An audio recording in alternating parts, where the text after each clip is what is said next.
Magic is what happens when peace is near.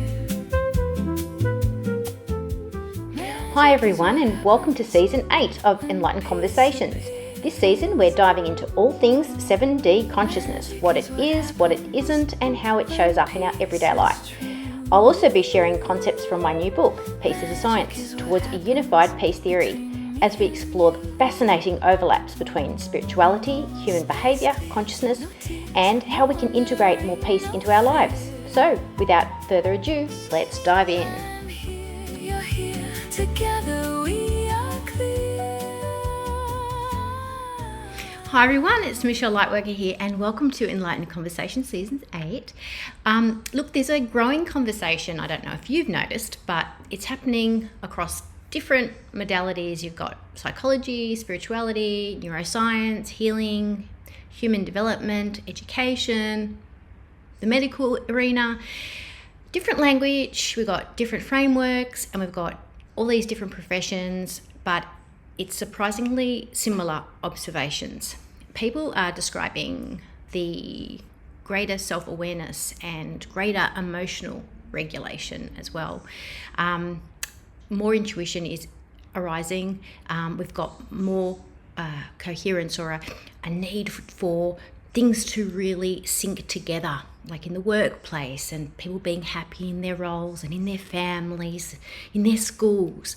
And there's this shift from reaction and, automatic reactivity and in conflict or even in the community to really come back to a more conscious response. We know things go viral. We understand that that's the way the algorithms work and all those kind of things. However, there is also this emergence of emotional intelligence emerging as well at the same time. And in my recent exploring, I went on a trip to Andorra and to Spain and went to Montserrat recently, the beginning of the year, and a question emerged for me, and maybe it is because all this is bubbling up and I'm kind of catching it or something, but what came to me was, why isn't peace treated as a science? Seriously, I mean, I just didn't get it. Like it's like we all want it, but like, why isn't it treated like seriously, not like this moral idea or something just happens, we just sit there and we get it, or some people just do it better than others or whatever. Anyway, so I started to research this, and what came through in doing this was actually a book. And this book, Pieces of Science, also, as I'm researching it, I realised there's an actual scientific theory that can be explored here from a very unified perspective, from all these things overlapping: sciences, education, medical, psychological. And what came through was unified peace theory, or UPT, or UPT. I'm not sure how we're going to talk about it, but anyway, we're just going to call it UPT, or unified peace theory. And before this happened though, I had reached out to a few people because I was really interested in exploring 7D consciousness, because I'd never really looked into it that much before, but it just kind of bubbled up again. I thought, well, what's the best way to do that? Through my show. I'll learn as I'm learning through participants who come on and guests who come on. So I just literally sent out some questions that I automated, that I just said, hey, ChatGPT, give me some questions that I'm just going to be hands off on this. What would be good questions to explore? Anyway, I sent them through. A few responded. I said, no worries, let's have a chat when I get back from my holes. And by the time I'd researched Pieces of Science for quite a bit, like while I was away, and it was really extremely interesting. It had me. And I just said, I'm just going to go on and not say anything. I'm just going to ask these questions and see what happens, because these questions went out way before I even had this idea on Pieces of Science, right? Let's see what happens. So anyway, I did the recordings, which I found fascinating. And I did like one person at a time, different days, just turned up, asked the questions for all 12 episodes, and which hats off to them. They answered. because there's about 5 or 6 questions each episode. So it's a lot of time to be spending answering questions. They did so well. And I actually am now going to say that as I'm reporting them back and putting the episodes together one at a time, this really is very validating for, it was at the time, but very validating for how unified peace theory exists across so many different areas and how we can see things differently, use different language, but we're saying the same thing.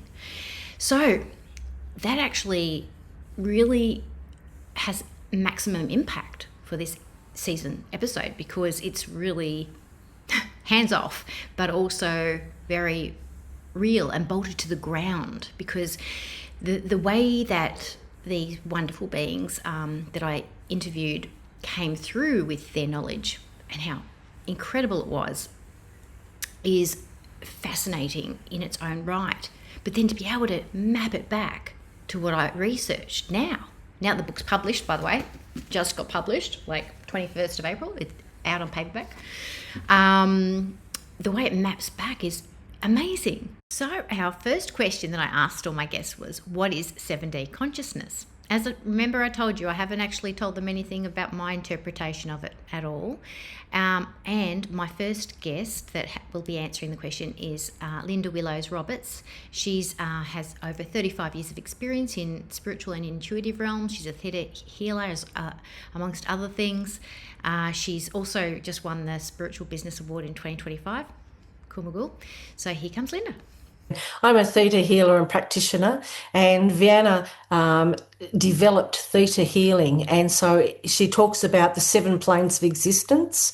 So when we go into a theta healing state, we go up to the 7th plane, which is the 7th dimension, and we work from the creator's perspective. Then it goes straight from the creator to the client. It doesn't come through us, and it's such a clear connection. It's absolutely amazing, and it's full of unconditional love.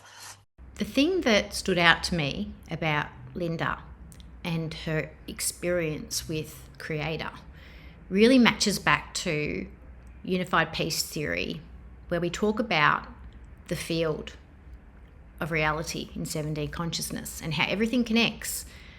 And so if everything connects and the field of consciousness is everything that is and always was and will be, it's all connected, then taking information to Creator or taking information to the field in this 7D consciousness is all about getting the best choice, the one that would be in our highest good, our best interest for growth and our evolution. That's how I'd map it back to UPT.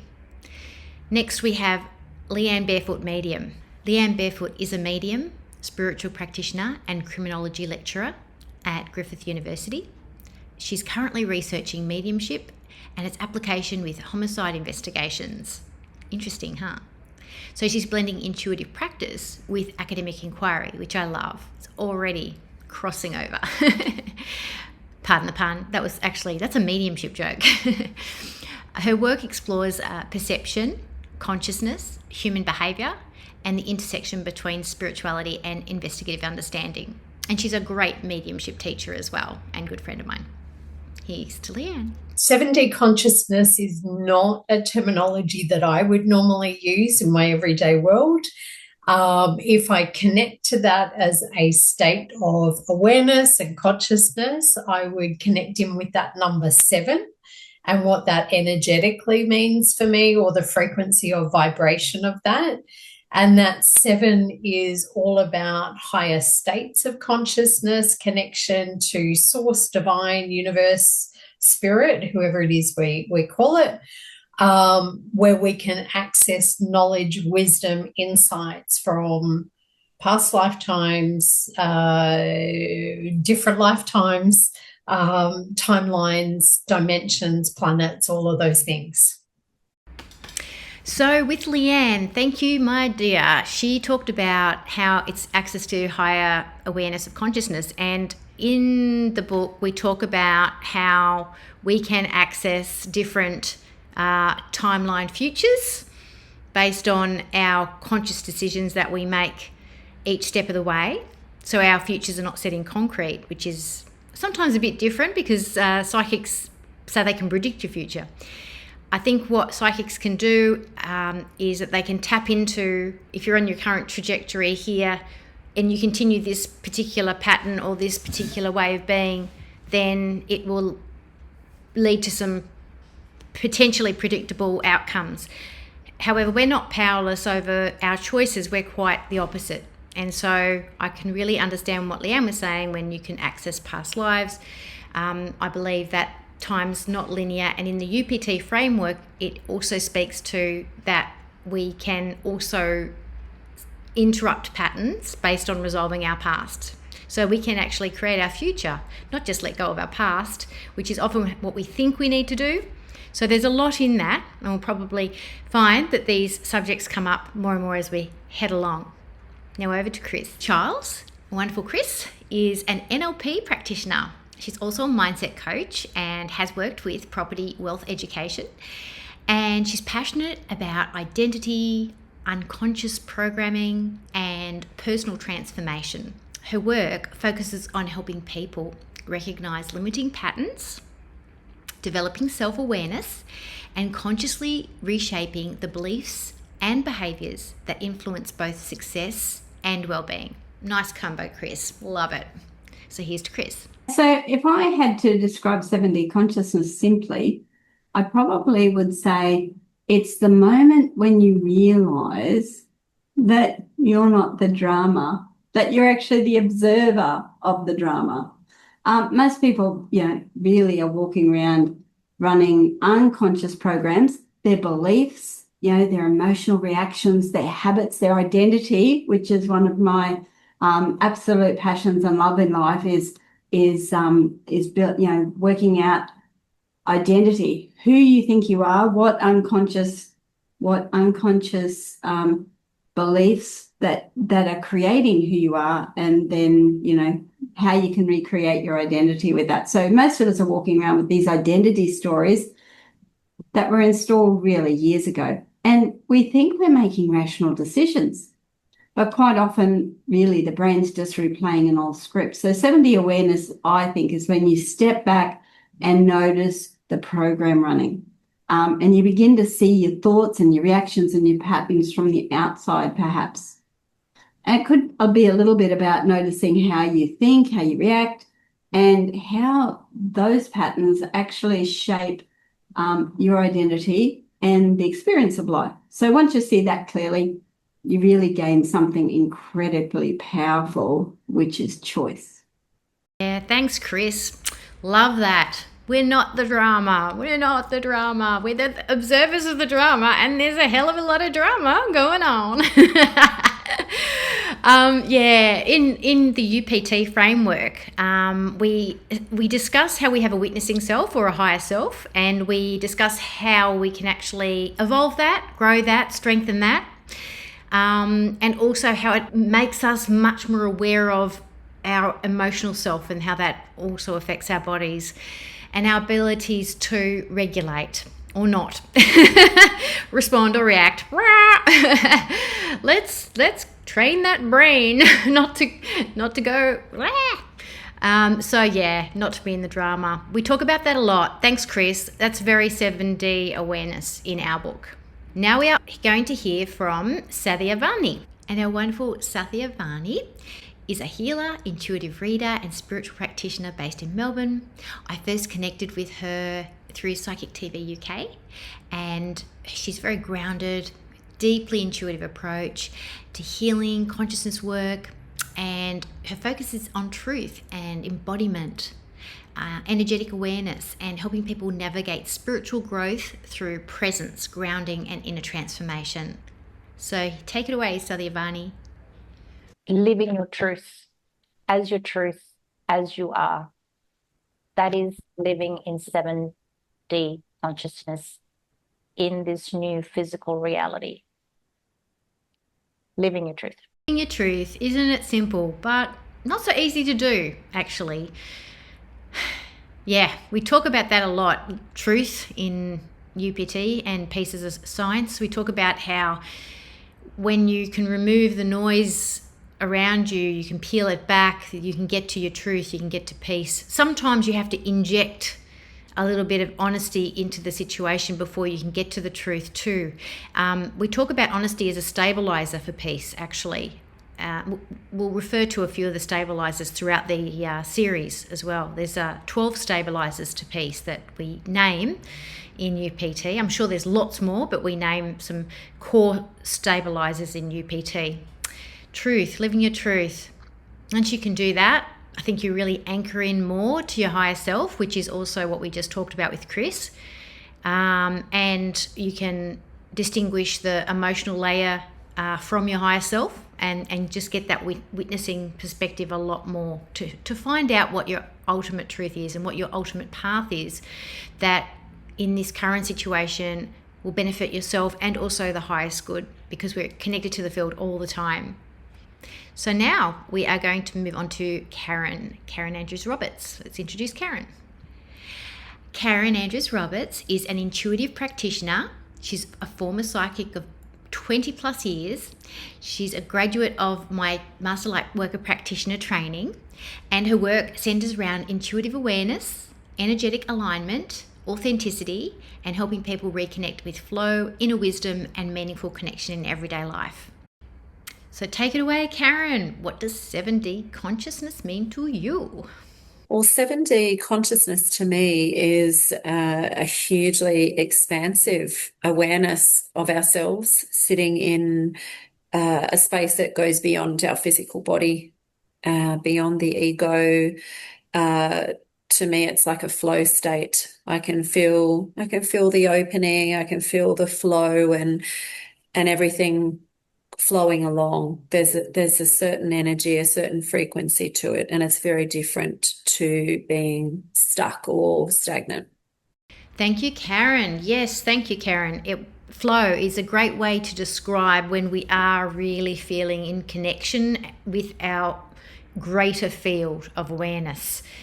So we're not just stuck in our own little mind like a little rat on a treadmill, going around in circles and loops and unresolving things. We feel like we're literally in the flow of life. And it is visceral, and we are able to have measurements on these kind of calibrations that occur when we're operating at this level. We've done some research on that, and we have proof. Nice to have the physical proof.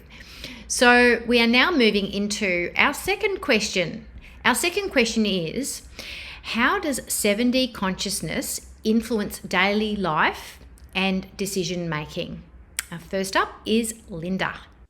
24/7. I've asked the Creator to be with me 24/7 with every decision and my whole life. So it's a life of synchronicity that I use with the Creator. So anything that I'm going to do, I'm constantly talking to the Creator. It's who your thoughts, your prayers go up to, and that's who answers you. So it is a constant thing. I will be walking along somewhere and think something and go, oh, Control, Alt, delete that, or, Creator, remove that from my consciousness. So it's every day, and it is 24/7. Wow. Linda, my feelings on Linda right now are discipline in action. Discipline is one of our stabilizers, one of the core 12 stabilizers. And we don't talk about discipline as a way of being disciplinarian, like to yourself, like whipping yourself or something. This is more about turning up for yourself, like showing up for yourself. The way I heard Linda describing what she just described about her being able to make those everyday decisions in that 7D consciousness by taking those things repeatedly to Creator, it just shows me the embodiment of walking, talking discipline. When you actually allow yourself to do that and you're in that practice, it's like you're exercising at the spiritual gym. You're exercising the muscle over and over again, asking. So hats off, Linda. I love that you're continually doing that. What a shining example of discipline you are. True discipline. Now we are over to Leanne, and how does 7D consciousness influence daily life and decision making for you, Leanne? I like to think that I'm very conscious and very present as a way of being, so it's not separate from who I am. I do have human days where I'm maybe not as present and not as conscious as I normally am. Good reminder. And so how it impacts is me being really grounded and present to the knowledge, the insights, the wisdom that comes through, and how that might be able to support and nudge me personally and or my clients moving forward. Wow, yes. Thanks, Leanne. Yes, being present is extremely important. And that way, when we're actually grounded and we're present and we're listening for accurate guidance on what we need to do for ourselves first, then and only then can be really helpful to help other people. And having that clarity is actually a form of our own inner honesty as well. And going back to the discipline, my goodness, being present, that's a discipline in itself, isn't it? So those two have really come up this episode, those two stabilizers. We do talk about our higher awareness being able to pause before we respond, and listening is part of that. Not just in, oh, I need to pause and take a breath, which is awesome, by the way, not putting it down. But I'm talking more towards pausing, taking a breath, noticing what I need to know, listening, connecting to my higher awareness, and then moving forward from there. Not just pausing for the sake of pausing. So well done, Leanne. Love it. Being present. It's the only way we can really hold space. And I think holding space is that energy of love extending out once we've got that clarity. So next up, we have Chris. How does 7D consciousness influence daily life and decision making for you? I think the biggest change is the pause between the stimulus and the response. If you can actually put a gap between that. So before awareness something that actually happens, we often react instantly. Someone criticizes us and we defend, something goes wrong and we blame someone. Where if we feel uncomfortable, we often, avoid the situation altogether. So I think with awareness, you suddenly notice that the reaction's happening. And I actually usually, if I can pause that and go and act with curiosity and actually go, what's actually happening here? I use curiosity because in a moment, decisions move from reaction to intention. Life becomes so less chaotic because you're not responding from emotion, you're actually responding from a sense of calmness. And you can see when the other person is reacting instead of that pushback. I think it's powerful if you can go, don't take it personally for a start, act with curiosity and think what's happening in their life that they're reacting like this and how can I help? Act with empathy rather than sympathy. Act with empathy and don't let your emotional autopilot run the show. Ooh, wise words, Chris. Don't let your emotional autopilot run the show. Love that. Hey, wasn't it interesting that the pause came up before Chris's thing? But then while I was listening to Chris talking about her curiosity, I thought that so aligns with one of the 12 core stabilizers that we talk about. It's probably one of the most important as well because it helps us expand our optionality. or our futures or our options. And that's open-mindedness. And you can't have open-mindedness without curiosity. It's fundamental to the existence of relationships not combusting and turning into fully inflamed arguments. It is the one thing that if I had a little button that said curiosity now versus escalation, just push the curiosity button, please. So yeah, awesome advice. Love it, love it, love it. Okay, and now we're on to Sathya Varney. How does 7D consciousness influence daily life and decision making? It allows for clear, concise, effective, and impactful decisions that ultimately helps in what I'm here for, what I'm here to create, how I'm here to live and build my life as a human being that is awakened. Clear decision making. It's a beautiful concept, isn't it? We all want more of that, I'm sure.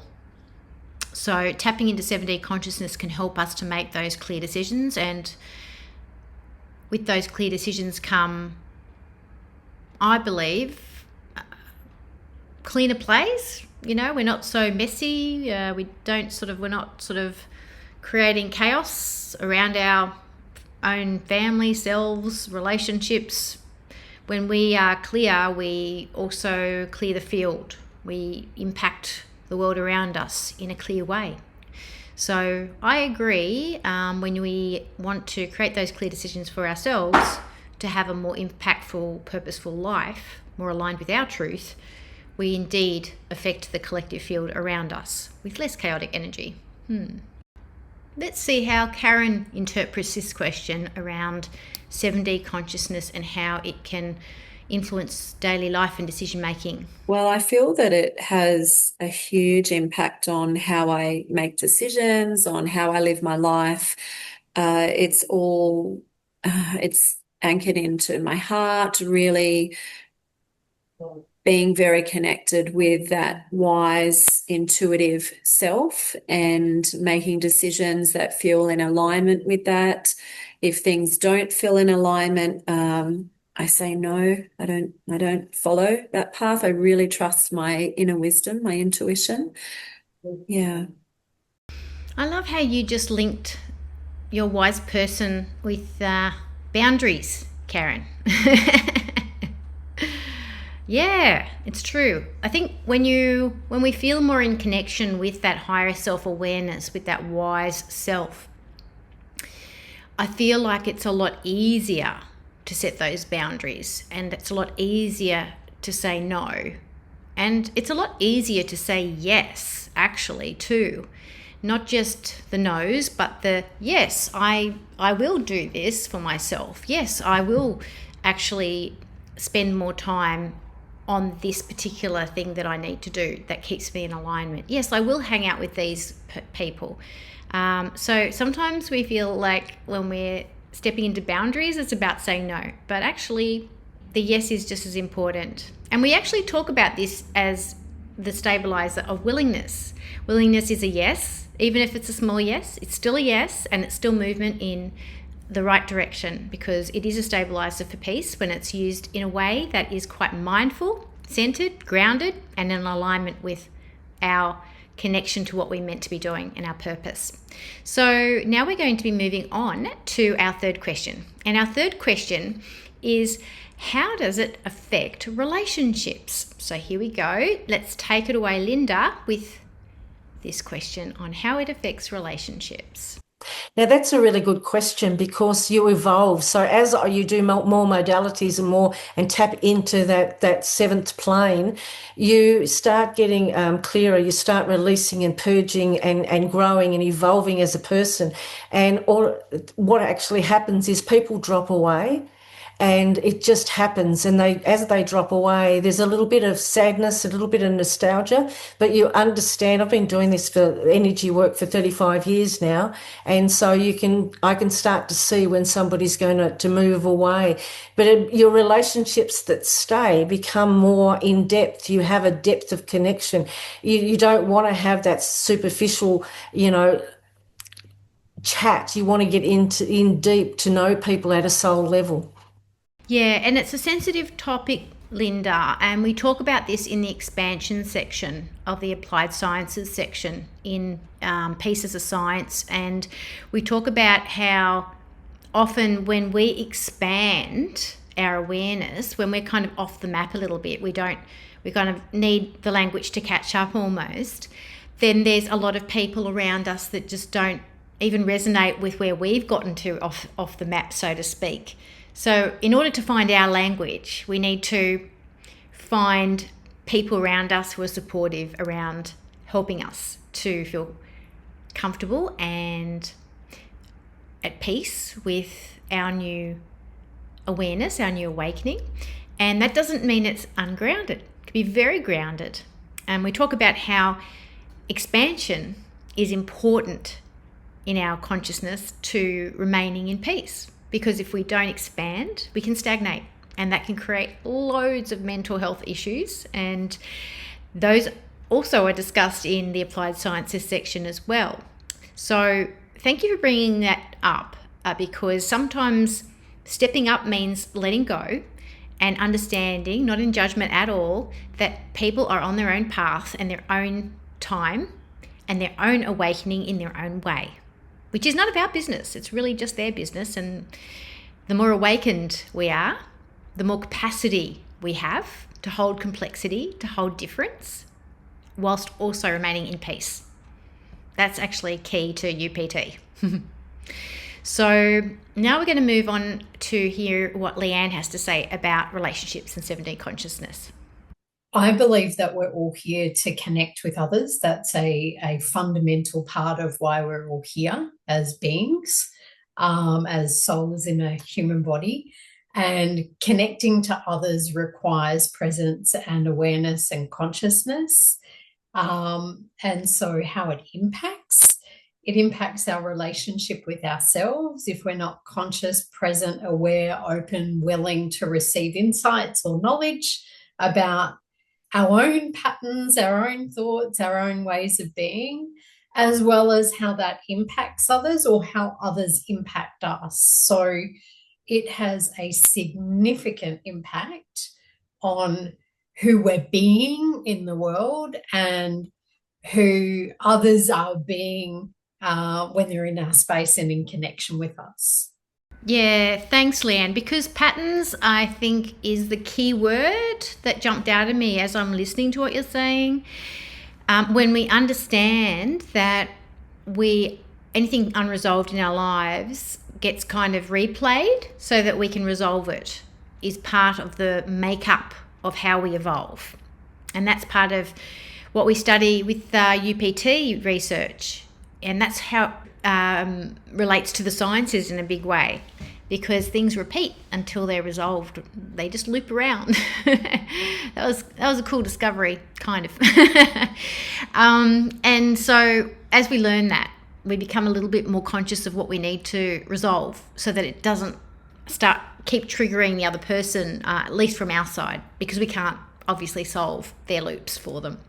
But yes, achieving that 7D consciousness, higher awareness, that witnessing state helps us be able to observe those patterns, those automatic reactions, those triggers, those loops, and own our own so that we stop contaminating our relationships. Thank you, Leanne. And now we're moving over to Chris. Let's hear what she has to say about 7D and relationships. Relationships are where the consciousness really gets tested daily, because we like to think that we're enlightened until someone annoys us. And then relationships reveal actually our patterns. It affects our expectations, our insecurities, our emotional triggers, and all of the stories that we tell ourselves about other people. So when someone actually develops an awareness, they actually begin noticing their reactions are often about beliefs or past experiences rather than the current situation. So instead of trying to control the other person, they should start examining their own responses, listen more, react less, sort of become more curious again rather than defensive. And oddly enough, when people stop trying to change each other, relationships tend to improve quite dramatically. Hey, Chris, thanks for reinforcing the patterns that we just discovered were so incredibly common with regards to relationships. Really appreciate that. And also, I love that you included not trying to change each other.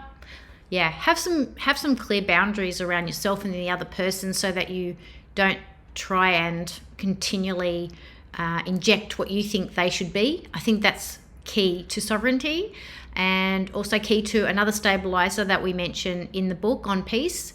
And that stabilizer is responsibility. And it is both our ability to respond without reacting, and also our ability to know where we are actually in ourselves as a person and where we end and another person begins. And although we are part of a wonderful, beautiful field, we're also a unique divine spark as well of a person here to experience life. So we need to honor both the responsibility and also the ability to respond. And now let's hear from Satyavani around relationships. Can be challenging. Takes a bit of tenacity and in being diplomatic, and operating on 7D, there is a higher sense of awareness of your surroundings and your environment. So it is very much about adapting and assimilating, acclimating, whichever way you want to interpret it, so that everything is happening in a very diplomatic way and respectful way as well. Yeah, I love that. Yes. Like, so we haven't really discussed all the Ds, but 3D is more about our material environment. 4D is more about our timeline environment, the past, the present, the future, and how we can get caught up in all of that. We will go more in depth in these, but just to bring attention to what Satyavani is saying. And then you have 5D, which is all about that connection environment, where unity is a bit more popular, if you like, because we start to feel connected to our relationships. And so diplomacy fits here because we're bringing 7D awareness to our relationship environment, and we are understanding and reading our environment so that we know where we need to meet people at their map of the world. And it doesn't mean we're better than them just because we have a different point of view either. It just means that people are where they are and we can either meet them there or not. So 5D becomes really important in terms of, can we bring our higher awareness to that dimension, that lens. It's not higher, it's just another lens. And just to throw it in there, 6D is all about being able to ascertain meaning in our lives. And we will cover more of these as we go because they are important, but just wanted to lightly touch on that. And in the diplomacy of a situation, we really are calling on ourselves to have a very high degree of 5D awareness and consideration for another person's point of view and their map of the world. So let's hear from Karen and her opinion on relationships and 7D. Well, relationships and social interactions for me need to be very deep. They need to be very real, very transparent and authentic. So I think that they impact relationships and how I relate to others who I want to spend time or share time in my life with. Yeah, they become very deeply connected relationships that I focus on. I'm loving, Karen, that you're focusing on authenticity in your relationships, not just quantity, but the quality of relationships. And I think that with 7D awareness, when we're not only more aware of our own needs, I think we're more aware of what we, as a person who's connected to the collective field, is actually then feeding back into the world as well. So if we're diluting our potency with time around frequencies that drain us, then obviously we're not going to be as buoyant or as resilient or as bouncy in our energy. We'll be drained. So I think it's wonderful that you're prioritizing that in your life, and I also concur with that. So now we're moving on to some really practical advice. What practices help people experience 7D awareness? And Linda's taking it away first.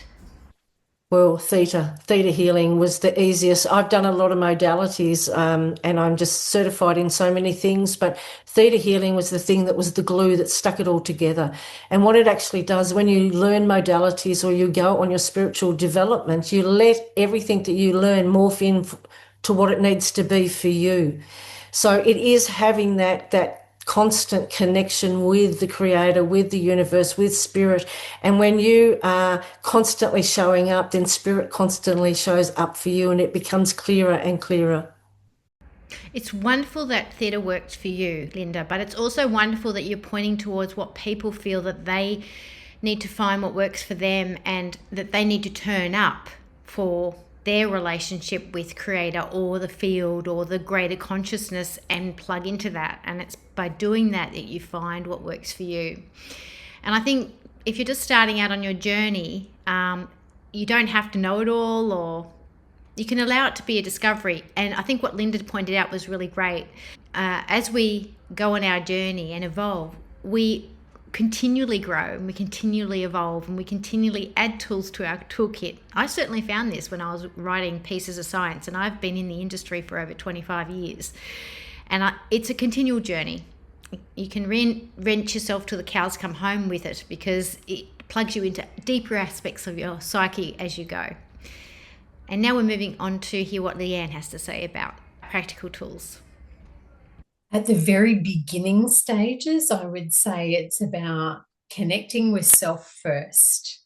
And that would be about getting to know and being conscious and present and aware of your own thoughts, your own emotions, and your own actions, or even decision making that you take in your everyday world. So start with your human self, and then when you can learn those things that are creating noise, if I can say it that way, in your connection with universe, source, spirit, divine, etc., then you can take steps to heal, shift, transform those things so that you can receive those insights more clearly and be a more open channel to receiving that.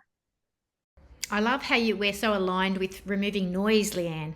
That is so true. When we can remove the noise, peace drops in. And we learnt that in UPT, in Pieces of Science. When you remove the noise, peace emerges. So sometimes focusing on reducing the noise is the key. Let's hear what Chris has to say about practical tools now. The starting point's probably surprisingly simple: self-observation. Because when we begin to notice our own thoughts and reactions and our emotional patterns during the day, ask yourself maybe some questions like, why did that situation trigger me? Or what story is my mind, talking about? Because often that's coming from, again, past experiences. And it's all of these past experiences and emotions that we store from our imprint age. Usually this stuff's stored from birth to 7, and then we pull it out, like something happens, it triggers us, and out pops this 9-year-old me who felt embarrassed or felt upset or felt reactive. So it's really interesting, because in NLP we talk about developing meta-awareness, which is the ability to actually observe your own thinking rather than being completely controlled by it. Because once people begin doing that consistently, their awareness just expands and expands. So in UPT terms, what Chris is describing in being the witnessing self, which is living in 7D, that higher self-consciousness, what she's talking about is observing the stories, observing where the triggers might have been from when you're in a conversation in the here and now, but you're reacting like you were back in when you were 9 years old. So that's 4D awareness, and that's you injecting a 7D higher self into a 4D awareness. So rather than being controlled by the past, that timeline, you're actually allowing something else to come in as a witness, to hold that space and to observe it and to understand it. And that's extremely important as a practical tool for 7D, because that can also be noise. The noise is the re-looping or the trigger or the reaction from the past. So it really aligns with what Leanne was saying in so far as noise, and also insofar as UPT with 4D and 7D coming together. Now let's hear from Satyavani around this topic. Spending more quiet time, more grounding work, in the sense, spending more time in nature, without any music, without any literature, but just being present, eyes closed, or even just viewing your surroundings in nature and just being still. Even if it's for half an hour, just closing your eyes for half an hour and just deep breath work and just being in that zone, being in that space. and grounding yourself and just being in that gratitude, you will start to feel the changes within your own physical body, reaction to stimulants around you. And that will start to trigger your mind to kind of have little epiphanies, little realizations of what's sitting right with you and what is not sitting right with you. So, yeah. Sometimes we underestimate nature, and thank you for bringing that to our attention, that just getting quiet can also help you to understand what's loud and what's interfering and what's not yours. Great tips. Let's move on and hear from Karen. Meditation is definitely a big one. Meditation takes us beyond our physical body and out into our energy bodies, into ourselves as frequencies. So meditation's a wonderful way to do this. I also find joy doing things what are the things that bring you joy? For me, it's being in nature, being near water, being with my family. The more that we focus on that, it helps in the way that we're relating to others. I found meditation super helpful, very active in my brain. So I found visualizations especially helpful for me, where I'm chatting to my inner guides, and also nature and what Satyavani said brings me a lot of joy too. Just getting out in nature, natural rhythms, they reset everything. And joy is one of the stabilizers. It amplifies peace. It's actually brings a lot of joy to peace and peace from joy. So we'll talk more about those later. Let's move on to the next question on how can people integrate these insights? And first from Linda. Whatever you put into it is what you get out of it. I've created the Manifestation Flowchart course, and it is an interactive course, and the more you put into it is the more that you get out of it. And it is with anything. So we are the cliche onion layers. So the more that you purge and you strip away first, the more room that you make for the new to come in, which is new perspectives, new ideas, and a new way of seeing things. And when you step into that, you do see the magic in the ordinary. It's really beautiful. Yes, well, like my music that I put together for this episode, magic is what happens when peace appears. Magic is what happens when peace is near. It is. It's like a little magic melting thing.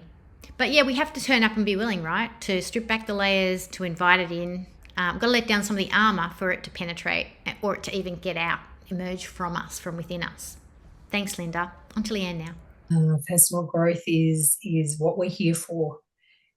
We are here as souls to not only connect with others, and the way in which we do that is often through relationships, whether that's with self, others, romantically, or otherwise. And our biggest growth happens in those relationships. So how does it impact, or how can we work with it, is just being aware of what we bring to the table, if I can put it that way, and what others bring to the table. Then we can start making conscious decisions and choices about what feels right and light and comfortable for us and aligned for us, and who in our world is aligned with where we're heading and who we are. Yeah, I like that, the double thing, what we bring to the table and also whether people are aligned with us as well. That two-way street is integration, our inner and outer world. Yeah, thanks, Leanne. On to Chris now. I would say start small and stay curious. You don't need to achieve enlightenment before breakfast tomorrow. You know, like it's a start. It's a learning pattern. Just begin noticing patterns. Notice how you can react when things go well, and notice how you react when things don't go so well. Notice the stories that your brain creates about situations and people, because often it's mind reading rather than actual fact. It's pulling, as I said, from that 9-year-old self that had that thing happen to them, or that embarrassment, or that upsetness, and we pull out this 9-year-old me and go, that's how we react to this. It's not the actual current situation. So personal growth really is a gradual process. it really is catching yourself running these unconscious programs and deciding whether those programs are actually helpful. So once you see a pattern clearly, you really gain the power to change it. I think what Chris is doing here is she's really bringing attention to that 7D isn't a hierarchy, you know? I think, oh, it's a 7, it's bigger than a 4 or a 5 or a 6. What it is we're bringing that witnessing conscious awareness to the table of being able to support the other aspects of ourselves from that might be in reaction or might be telling us a story from the past. So yeah, it's really letting us know we're part of something integrated to begin with, and that helps us to integrate even more. And now on to Satyavani. Simple steps, small steps, listening to your body more, being more in tune with your body. The 7D is very much related to the physical body because this is your vehicle. Your body will tell you how to integrate bit by bit, bit by bit. And the integration can be change in diet, changing types of music you're listening to, sleep patterns. It's just little changes that you will start to make, but your body is what will lead you there. Okay. So if your body is saying you need to sleep, you sleep. You sleep. That is right, Satyavani. And UPT said, like time and time again, 7D does not abandon biology. 7D aligns with biology. Everything is interconnected, and that's what makes it unified. Everything's layered. Well done. Now on to Karen. I think sometimes it can feel really overwhelming to change and to make changes. So for me, for myself and working with clients, I look at what are the little things that we can do each day that don't take a lot of time. It might be that we go and sit on our veranda for 5 minutes, listening to the birds, watching the trees, or we might love to walk, we might like to exercise. Whatever are the ways that we feel better when we do them, and incorporating those, because the more we add those in, the more we want to do them, and it changes the frequency of our days. Concur, Karen. Movement is super important in my world. Every day, love to do movement, whether it's walk, cycling, or on my rebound and trampoline, walk through nature and a hike. I really find that the movement brings through realizations, creativity, unblocks my energy, connects me to my greater field, removes the noise, helps me center, grounds my body, grounds my spirit in my body. Thank you, thank you, thank you. And now we're on to the next question, which is guidance for navigating challenges. And first up, we have Linda. Well, when you think of challenges, it is blocks and patterns and conditioning and past lives that you'll be removing. So that's when we go up to the 7th plane, and the Creator, it's like a roadmap. The Creator takes us to that block, that pattern, to be removed and be replaced with something else. So when you're up there on the 7th plane, you actually are surrounded by unconditional love, and it's beautiful. I ask every morning and every night the Creator to fill every cell of my body with unconditional love. And there's so many people that haven't felt that unconditional love.